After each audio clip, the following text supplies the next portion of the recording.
Pengurus SPDI, Jabatan Penyuluh Agama Islam non-PNS, Unit Kerja Kantor Urusan Agama Kecamatan Bantaeng, Kabupaten Bantaeng. Alhamdulillah sudah berkeluarga, nama istri Yusra Jamaluddin SPDI, putra Muhammad Ilmu Yagi. Dewan juri yang saya hormati, hadirin yang berbahagia. Baik, sebelum membangun sarpo, saya akan mempresentasikan judul presentasi saya pada sore hari ini, yaitu Sang Juara Membangun Serpo Positif untuk Hidup yang Lebih Baik, Bimbingan Penjunjungan pada Warga Binaan Rutan Rumah Tahanan Negara kelas 2B Bantaeng, Provinsi Sulawesi Selatan. Dewan juri yang saya hormati, hadirin yang berbahagia. Sebelum saya lanjut, saya akan bertanya, ada yang pernah jalan-jalan ke Bantaeng? Alhamdulillah. Tahu Pantai Seruni? Iya. Jadi rutan kelas 2B Bantaeng itu tepatnya di sudut Pantai Seruni, samping lapangan. Ya. Jadi rutan kelas 2 Bantaeng ini berdiri di tahun 1908 Masehi. Usianya sekarang sudah 113 tahun. Ya. Kemudian ada pun penghuninya sekarang, ya, narapidananya itu sebanyak 151. Ya. Kemudian selanjutnya tahanannya sebanyak 31. Ya. Jadi dari sekian banyak tahanan itu bukan berarti penyuluh Kabupaten Bantaeng gagal, Pak. Tapi sebagian ada kiriman dari Makassar, ada kiriman dari Dukumah. Baik. Jadi kita lanjut. Jadi pada dasarnya, Pak, kita semua ini adalah pemenang, sang juara. Ya. Kenapa? Karena dari sekian ribu sel sperma yang terpancar masuk ke ibu kita, ya, hanya satu sel saja yang bisa membuahi sel ibu kita. Ya. Siapa itu? Inilah kita, sang juara. Tapi apa yang terjadi? Faktanya kita juara di dalam rahim ibu. Tapi sampai keluar di dunia, apa yang terjadi? Ini yang kita saksikan. Ada orang yang hidupnya selalu rugi. Ada orang yang hidupnya selalu untung. Ada orang yang hidupnya selalu mendapatkan kemenangan. Tapi bahkan ada orang yang hidupnya masuk penjara, Pak. Seperti yang kita saksikan ini. Gambar ini menyaksikan bahwa tahanan-tahanan itu merenung, menyesali kesalahan-kesalahannya. Dia berpikir, kenapa saya masuk penjara? Dan perlu juga kita ketahui bahwa tidak hanya manusia yang mengalami sebuah kondisi tersebut, tapi makhluk Allah yang lain pun seperti ini, alam yang kita kenal si Raja Langit pun juga sering mengalami kondisi seperti manusia. Ada masanya di mana masa itu disebut dengan masa terpuruk. Ya. Kenapa seperti itu? Padahal kita ini adalah sang pemenang. Apakah ada yang salah? Ternyata memang ada yang salah. Apa itu? Kesalahan dalam memasang mekanisme servo. Ya. Apa itu servo? Ya. Yaitu mekanisme yang dipasang untuk mendorong atau memutar suatu objek demi suatu keinginan kita. Ya. Seperti yang kita lihat, saksikan yang maker, ya, saat kita mau bangun jam 12 malam, kita atur di pagi hari, insya Allah jam 12 malam akan bunyi. Seperti dengan roket, ya, setelah dikunci servonya sebelum diluncurkan, maka kemanapun pesawat itu akan terbang, maka roket ini akan mengikutinya sampai tercapai sebuah sasaran. Dewan juri yang saya hormati, hadirin yang berbahagia, di sini saya membangun mekanisme servo di dalam rutan warga binaan kelas 2B Bantaeng. Metode yang saya pakai itu ada 3 metode. Satu yang disebut dengan metode tahalli. Ya, metode tahalli ini adalah metode pengosongan diri. Jadi di sana saya berikan bimbingan, Pak, lupakan itu masa lalu, Pak.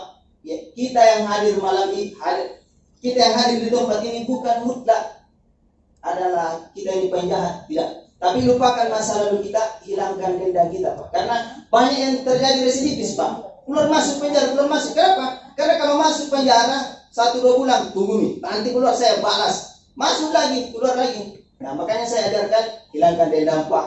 Hilangkan, kosongkan diri dari sifat-sifat kesombongan. Ya, isi hati kita ini dengan sifat-sifat mulia. Setelah kosong dari sifat-sifat buruk, ya, kembali bertaubat dengan taubatan nasuha, masuk pada metode yang ketiga, yaitu tahalli, menghiasi diri. Ya, menghias ini. Jadi saya ajarkan di sana salat, saya ajarkan di sana membaca Al-Quran, dan semua amal-amal ibadat, semua akhlak-akhlak yang mulia saya terapkan di sana. Nah, setelah saya terapkan di sana, maka muncullah tajalli. Apa itu tajalli? Kenikmatan dalam beribadah. Ya, alhamdulillah warga binaan saya merasa nikmat masuk penjara, Pak. Jadi di sana di penjara, ya, bukan lagi sebagai sebuah sanksi mendapat hukuman di sana, enggak, tapi di sana mendapatkan kenikmatan. Ya, penjara laksana pesantren baginya, Pak. Nah, inilah potret yang saya tampilkan. Ya, warga tahanan saya yang baru-baru bebas. Ya, setelah keluar saya backup, adakan sebuah pengajian, ya, reuni setiap minggu saya adakan pengajian untuk reuni kembali mengkaji agama. Ya, dia kembali menjadi sang juara pemenang, ya, kehidupan seperti Sirajul langit ini. Ya, dia kembali yang gembira. Sekian pemaparan materi saya, dan mohon izin Dewan Juri yang terhormat, hadirin yang berbahagia, saya akan memutarkan video saya. Sambil proses videonya narasumber ini berjalan, cukup jelas suaranya dan berbasis data.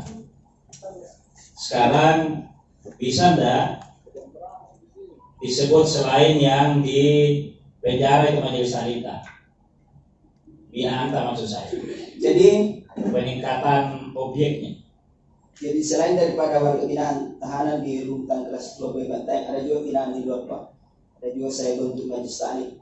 Cuma sedikit, ya, hanya 5 majelis taklim yang saya bangun, tapi yang aktif sampai sekarang tinggal 3 karena pandemi COVID-19 itu. Ya. Lanjut.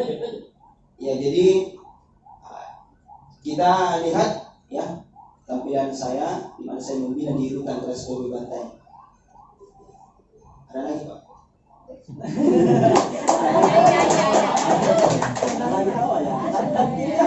Baik.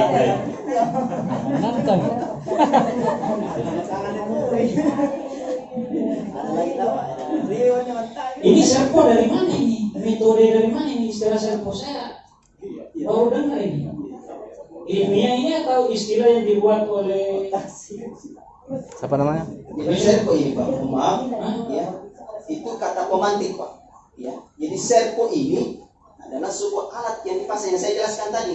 Serpo itu alat canggih yang dipasang pada sebuah teknologi canggih, yang dimana ketika dipasang serpo itu lalu kemudian dikunci, lalu kemudian kita lakukan sesuai dengan keinginan kita, maka dimanapun sasaran yang akan tercapai, ya, dimanapun sasaran kita akan ingin tercapai, maka tercapailah sudah. Itulah serpo, Pak. Iya. Sasaran terkunci. Makanya apa kaitannya dengan ini? Apa kaitannya dengan hutan? Itu serpo. Apa itu serpo yang ada pada diri kita? Yaitu otak. Kita dibekali serpo, alat yang lebih canggih daripada yang canggih oleh Allah. Apa itu? Akal kita. Kenapa masuk penjara? Tidak mempergunakan akalnya, Pak. Salah memilih teman. Ya, salah mekanisme serponya. Dia berkenalan dengan para pemabuk, penjudi, main sabu-sabu. Kita apapun cerita ruku aja. Ya. Luar biasa, ya. Saya menjadi tertarik ini untuk mengerti bahwa ini harus panjang waktunya. Hanya saja tidak bisa panjang karena ini sudah tinggal 1,5 menit. Ya, betul. Ya. Ini setelah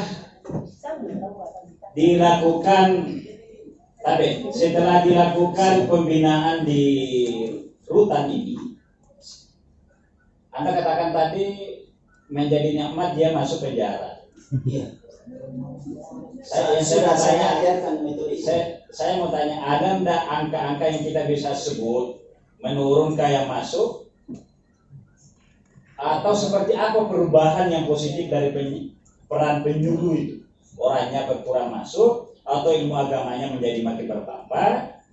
Seperti apa peningkatan kualitas dari pembinaan Anda? Alhamdulillah, ya, luar biasa peningkatannya, Pak.